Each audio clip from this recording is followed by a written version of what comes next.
What was the worst date you've ever been on? What would you say?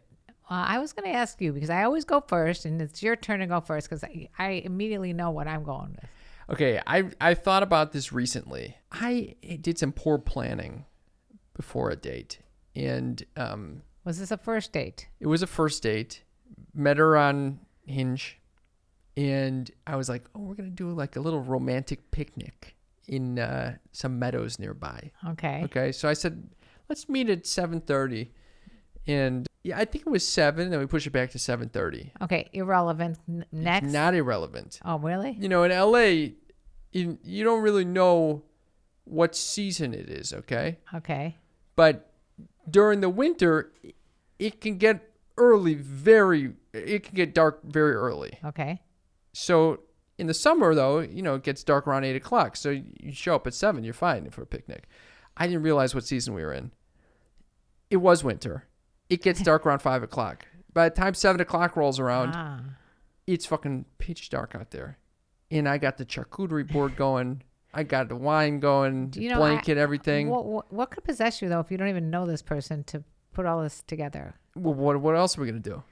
Just go to a normal coffee shop or a tea shop that you like or a bar and have a drink. I wanted to be fucking romantic about this thing. So you were into this Hinge date. Yeah, I was excited about it. Okay. Well, so I get there and I was like, well, it's dark as fuck. Where were you No meeting her? one's here in the meadows. In the meadows. Yeah, Silver Lake Meadows. It's called Silver Lake Meadows? Yeah. Okay. So I'm sitting. I decide, fuck it. I'm going to go for it anyway. I put out the blanket. I put out the cheese. Cut out some shit cheese up. Got the little meats going. Got a little nice wine going. Uncorked the wine. And she shows up. And what did you say? Meet me in the meadows? I said, meet me for the picnic in the meadows. Okay. She shows up and she could barely see me. I'm fucking sitting in the dark by myself. Okay. It's very awkward. Very awkward. So, I tell her, listen, I kind of wasn't expecting the darkness so quickly. But if you're down, and she was down. Okay. So she sits down with me in the dark and we're enjoying ourselves until we catch something moving in the corner of our eye. Oh my God. What? An animal?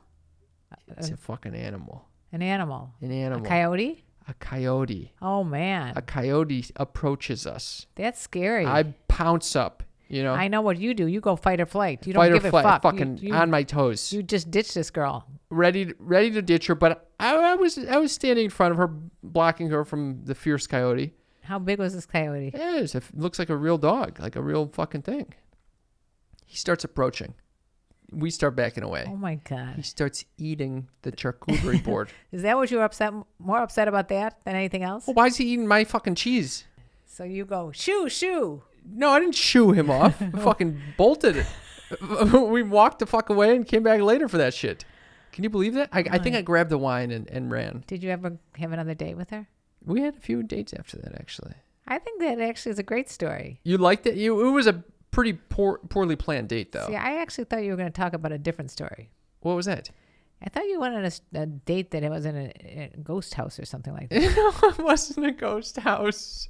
Wait, why are you coming up with my worst dates? That sounds way worse than being attacked by a coyote. No, I went out with someone who we met up in Venice. She was like a kind of a witchy girl, No, I don't know. What do you mean witchy girl? Witchy. Witchy. I like witchy. Witchy's good. All right, so that's good. It is good. Except that you're scared of stuff like that. Because she's a legit witch. She starts walking around. We're walking around Venice, and she starts going, "Oh, in this building, this is haunted. It's got a little girl that lives in there, and she's a little." She starts painting a picture of all the fucking dead people around us. Sneaky freaks. And I see her kind of like looking behind me, like seeing some shit. And I'm like, "Get me the fuck! This shit is so fucking scary." That's what sneaky freaks need to know. What? That you get freaked out by scary movies. I don't do scary movies. I don't do horror movies. I don't do scary movies. That's just scary. That I don't want that, and I don't want it in my romantic life on these dates. Well, the first date had just a scary animal. The second one had a scary ghost. What is this? Why am I getting spooked on all these dates? Why are you adding people to your... Why don't you do normal dates? Like go to a freaking tea shop like you do and just have some tea or coffee.